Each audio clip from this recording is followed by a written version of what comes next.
Hey everyone, I am so glad to be here.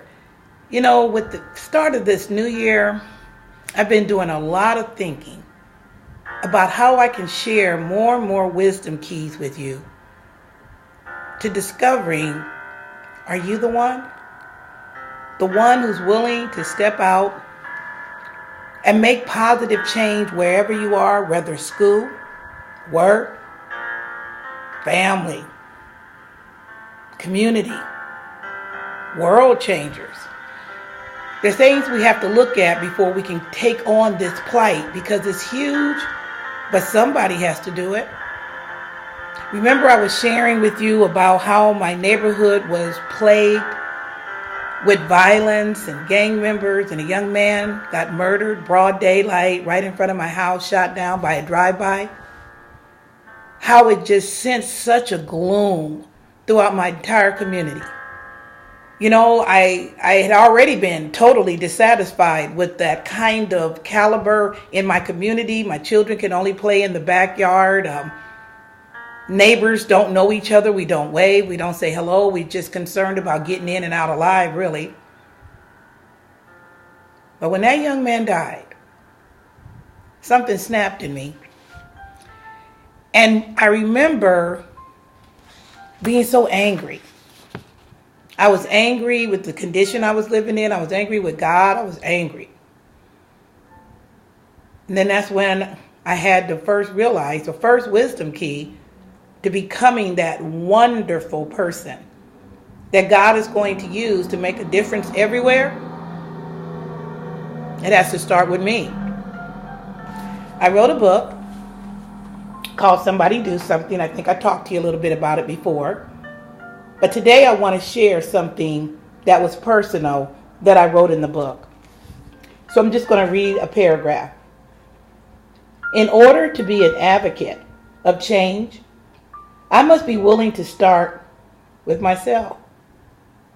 I realize that hatred can't be my motivator for getting out here saying, I'm sick of this, I'm mad at this, so I'm going to get out here and I'm going to do something really different.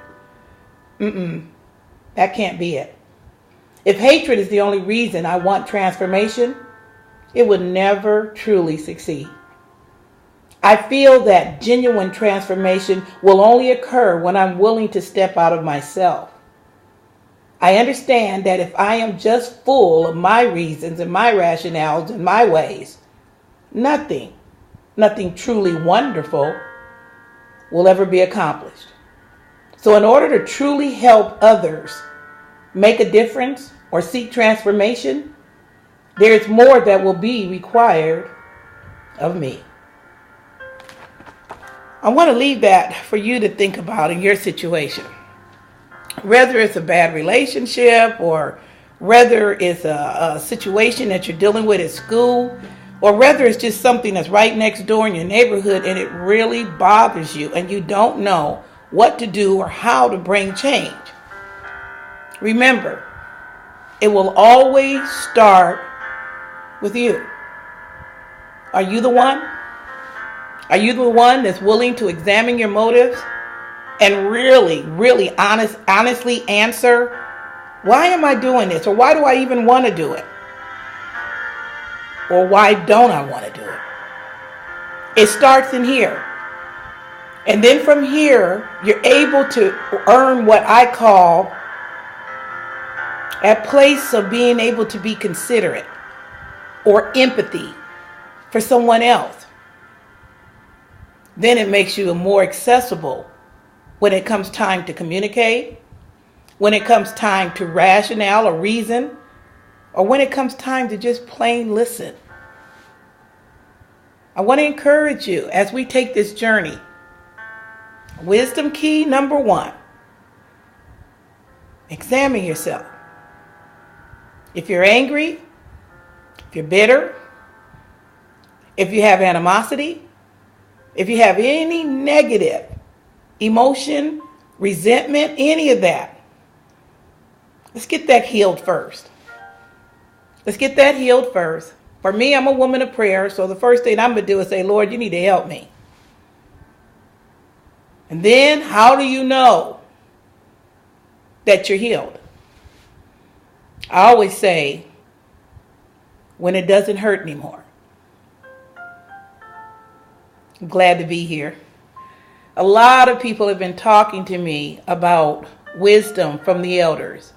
Wisdom keys. Somebody say something to give me some kind of direction on what I need to do or how I need to handle some of the most difficult places in my life.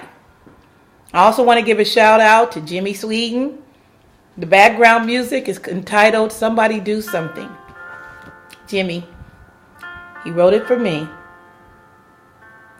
And as we continue this journey, I'm believing that we are going to accomplish some outstanding things as the wisdom keys are constantly being put in the door and turned so that opportunities of positive change will be our outcome. I'm excited.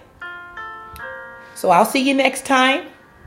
Remember, you are wonderful.